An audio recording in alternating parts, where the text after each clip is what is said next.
Because, Jenny, it's not always our job to teach people a lesson. I have learned that maybe sometimes it's the Lord trying to teach us a lesson in possibly being more flexible. If we're always demanding that it's our way without exception, we may never allow the Lord to soften our heart and teach us a better way of doing things that we might find, Lord, you knew best. And when I relinquished my preferences, my desires, then I found a better way to do it. Or I was able to win over that parent. Welcome to the BJU Press Teacher Edition podcast, where Christian educators are encouraged and inspired as we bring you interviews, practical ideas, strategies, and answer your questions about teaching in today's culture. And here's your host, Jenny Copeland. Welcome back. We are so glad you're joining us. Sarah Barker is back with us, and we are talking about the importance of parent-teacher relationships. In part one, we talked about communication, we talked about the importance of focusing on the individual student, and so many other topics. So if you missed out on part one, please be sure to go back and listen to that. Now, we're going to jump back in. Sarah, you mentioned the importance of flexibility as a teacher. I'll admit, sometimes that can be a hard one. So I want to revisit that because you mentioned it there in part one. Could you unpack that just a little bit more for us? Yes, sure. I would definitely describe myself as a type A teacher. I like everything squarely in the middle of the box, and that we're all doing the same thing. We look very uniform. But so much of what we require as a teacher is simply a preference. And so often, teachers may think, well, I've done it this way for 25 years. It's worked for 25 years, and there's no need to change it now. If it ain't broke, don't fix it. But sometimes there might just be a better way. And I'm sure we all can relate to the fact that sometimes you've had to change things for whatever reason. Maybe you had a routine in your classroom, but you've moved classrooms and that routine doesn't work. That maybe traffic flow in your classroom doesn't work anymore. And you might find a better way. And so being willing to be flexible in that and willing to deviate possibly from a routine is so important. I have to be especially careful now that I am in administration that so many of my, quote, teacher preferences don't bleed over into what I require of my teachers. If it is working for them, yes, it may not be exactly how I do it, but that doesn't make it wrong by any means. And so it is a delicate balance. And you just want to make sure that you are very flexible when it comes to dealing with students and parents. Yeah. So as an administrator, I had the privilege of serving in a large school with many teachers. And we all know that with many people comes many personalities and many preferences. That could be a whole other podcast episode in and of itself. But those personalities and preferences, kind of like you just mentioned, like how you liked how your classroom was done, those impact every classroom every day. Mm-hmm. So, you could look at the decor, you could look at the type of instruction, the level of organization, and yes, even the interaction with parents and students. So, Sarah, give us your insights on the role that preferences play specifically on parent-teacher relationships. Do you think that sometimes teachers' preferences get in the way of that building of a good relationship there? What do you think? Where does that fall? It definitely can. We can sometimes alienate parents when we are unwilling to make an exception because we know that sometimes maybe not everything is clearly black and white. And again, we're not talking about right and wrong, but we're just talking about how I prefer to do it. And sometimes we don't even take the opportunity to hear the parents. We're just, nope, no, we're not going to do it that way. And so sometimes we need to listen. Maybe we're not going to agree with them. Maybe we're going to have to tell them that we can't make an exception. But sometimes maybe we can. And going back to that, it's my way or the highway kind of attitude. I heard a quote that said, those who live by the my way or the highway attitude often end up on the side of the road alone. And very true. Parents can often, they might shut you down completely. They Yep. may stop hearing you, and you may have had a legitimate reason, but you've got to truly think and take time to consider it, and not let your preferences overshadow the decision that you make. Yeah. So as educators, we're constantly trying to strike that balance, kind of like what you just said. But even bigger than that, how strict, how lenient, how intense, how relaxed, how professional, how friendly. And at the same time, it carries over in how we deal with parents too. You know, how much do you say? How much do you not say? How much do you mention? How much do you just let it go? How much do you give in or hold firm? All those different things come into play. So, Sarah, what are your thoughts about how flexible we should be with parents? You hinted on it a little bit there. You mentioned flexibility as we talked kind of through that section, I guess, of this episode, but how do you balance being flexible without being a pushover with parents? Yes, I heard a statement one time that said, stay committed to your decisions, but stay flexible in your approach. That you are Well said. deciding what is truly important, but it may not look the same in every situation. So, for example, if you get that email from the parent that says, my child didn't do their homework, and before you even finish the email, you are somewhat, you may be inside or actually rolling your eyes and thinking, here's another parent making excuses for their child not, fulfilling their responsibilities. And I may have even, I'm sure I have in the past thought, you know what? They're going to have to learn a lesson because they're going to grow up and they can't shirk their responsibilities. And you're just having a whole conversation in your head, reading this email. Do parents sometimes make excuses? 100%. Yes, they do. But we don't always know what has happened. But maybe you've not even given to consideration that maybe they've learned the night before about the death of a loved one. They could have had car trouble, on the way home from school the night before, and they sat on the side of the road or in a parking lot for hours. And so asking questions is important, but also realizing that, maybe you could tell them, you know what? It sounds like you had one of those days, and I can understand that. And really, you are just establishing that you can understand that difficult days come and letting them know, you know what? I'll give your child an extra day for that assignment. Because, Jenny, it's not always our job to teach people a lesson. I have learned that maybe sometimes it's the Lord trying to teach us a lesson in possibly being more flexible. And so that's important. And if we're always demanding that it's our way without exception, we may never allow the Lord to soften our heart and teach us a better way of doing things that we might find, you know what, Lord, you knew best. And when I relinquished my preferences, my desires, then I found a better way to do it. Or I was able to win over that parent because I kind of understood what they were dealing with, and made that exception. And that you can do that. You don't have to be deemed a pushover because they understand that's not going to happen every time. But you are willing to listen and make an exception when it's warranted. Yeah, that goes a long way with parents for sure. So you mentioned, last of all, in I guess when we were talking about our crucial components and building positive relationships, you talked about humility. So, of course, humility is a wonderful trait, but talk with us about why you chose to bring that into this discussion with parents. So, just a minute ago, you hinted at a little bit, like we don't always have to be right. We don't always have to, stick to it. We can use those judgment calls and I guess build a huge bridge with parents as we're willing to give on those things. And sometimes that means that we aren't always right or we change what we do. So I'm guessing humility has something to do with that. What do you think? It absolutely does. None of us like to be wrong.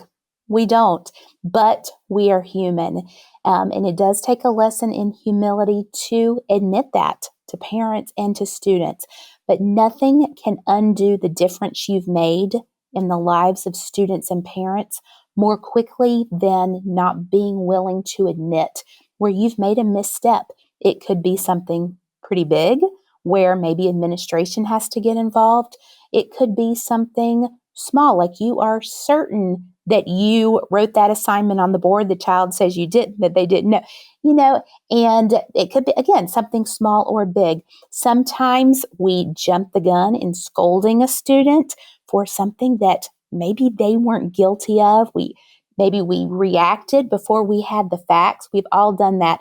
And something that truly has made that be important in my mind is just something that I remember from when actually I was a student. And there was one day that we were about to change classes, and a teacher heard a student talking, and she called me down. She thought it was me. It wasn't. And if I remember correctly, I respectfully told her that it wasn't me. And she was unwilling to back down. And even another student went up to her after class, and he said she didn't, but she would not back down.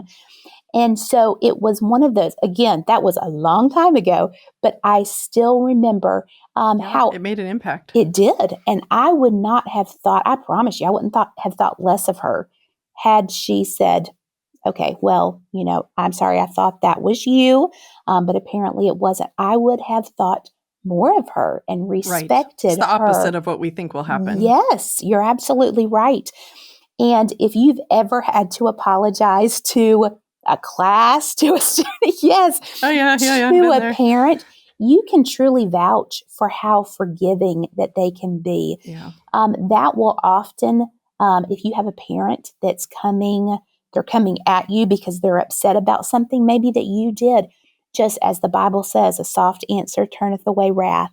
And if you will admit, saying the words, I'm sorry, saying the words, I was wrong, you are right, that can often bring that tone down for them, because they're probably not expecting a teacher or any adult for that matter to own up to what they did. So if we're trying to instill in our students the importance of what the Bible says about confessing our sin, admitting our faults, and we teach them that, but how much louder are we teaching them not to do that if we won't own our mistakes? So it does take humility. Sometimes it may be a tear in the eye because you realize that oftentimes for teachers, it can be an overreaction. It could be an attitude, fussing at the class for something, and then just realizing maybe you were right in that they needed correction, but it was your response. And we are constantly teaching our students more so through what we do rather than what we say. And so teaching them about humility is one thing, but showing them humility is something completely different. And parents truly appreciate it. It's difficult. We want to be right, but we're not going to be right 100% of the time. And we have to humble ourselves and admit that to parents. And again, that's just another way that you can build those relationships. Yeah, it's hard to not hold other people to standards we don't hold ourselves to, and yes. Sometimes that humility falls right in there. We want them to be the first to line up and said they didn't do it right, but doing is a whole other thing. So good reminder. Okay, Yes. So one more thing really quickly as we wrap up. You spent years as a teacher. Now you're in administration. That changes a lot when it comes to relationships with coworkers, of course. But quickly, do you feel that your relationships with parents are different now that you're in administration versus when you were in that classroom full time? What do you think? Well, when I stepped out of the daily classroom 3 years ago, I'll admit that one of my fears was losing those relationships with parents, because I just enjoyed that aspect of teaching so much that I just thought, I'm just not going to have those daily interactions. I'm going to miss out on that. I was concerned that the majority of my communication as principal was going to be about discipline. And quite a bit of it is. We know that goes when you're dealing with, the entire elementary discipline problems versus one class, that a lot of that communication is about discipline and that we need your help and, what has happened. But the solution is the same: to build those positive relationships. As principal of our elementary, I have to be a good communicator. It may be about more school-wide events, but I need to make sure that they are aware of things that are coming up. I still get out in the hallways, greet parents in the morning, talk to them, talk to the students. I call the students by name. And that's what I try to do. It's always tricky at the beginning of the year when I've done all of these interviews for incoming students for the fall. And sometimes it's way back. It could be February. And then they show up in August and I'm thinking, I'm never going to remember all their names. But I'm intentional about trying to remember their names. And I did at our meet and greet, our orientation this year, I called one of the students by names. And she looked at her dad and she said, how did she remember my name? But that is important, remembering somebody's name. Yeah, makes an impact. So if we will be intentional about that, that right there spoke a lot to the parents. I try to recognize their birthdays.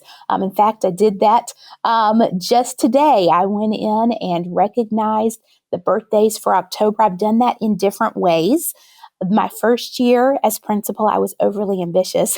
And what I was going to do, I was going to have lunch with every student in the elementary. And I didn't do that one-on-one. I did it in small groups of about 4 or 5, and I kept track, and I would check them off when I had lunch. And that was a great way to build. The second year, I was a little more realistic about time management. That just took up a lot of time. Yeah. And so I did the birthdays where all the students in the elementary that had birthdays that month, I would have lunch with them. That was the easier way. But just taking time to do that. The students love it. I remember them saying, Miss Barker, I thought that principals were supposed to be mean. And I said, oh, no. I said, I said, principals can be firm, if we have to correct you. But principals are our pals.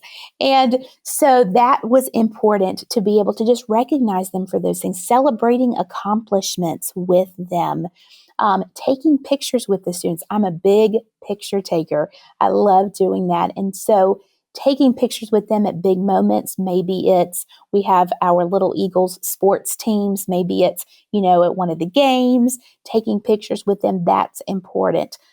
With discipline, knowing when to administer discipline and consequences, and knowing when to have mercy, knowing when it could be, let's have a conversation. Let's, make this a teaching moment. That is something that, yes, I used in the classroom, but, as, having to speak to students of all ages in elementary, now I'm able to use all of those things, those same, the communication, the attention, the flexibility, the humility even, all of those look the same as principal versus how they did in the classroom. The relationships didn't change, but I just now have the opportunity to reach more. And something that I remember is that quote that I know we have all heard, that people will forget what you said, they'll forget what you did, but they'll never forget how you made them feel. And that is just so important for all of these areas. And I'm sure there's so many more, but I have found that these are true building blocks for establishing those relationships so that when bumps do come in the road, and they will. And they will. Yes, that you have truly established those relationships so they know that you care. And that's so very important as teacher, as principal, and every position in between. That is so true. These are down in the weeds topics, but this is where we are every day as educators. Mm-hmm. Working with people can be hard. And, if we're honest, working with ourselves is hard for other people, I'm sure at times too.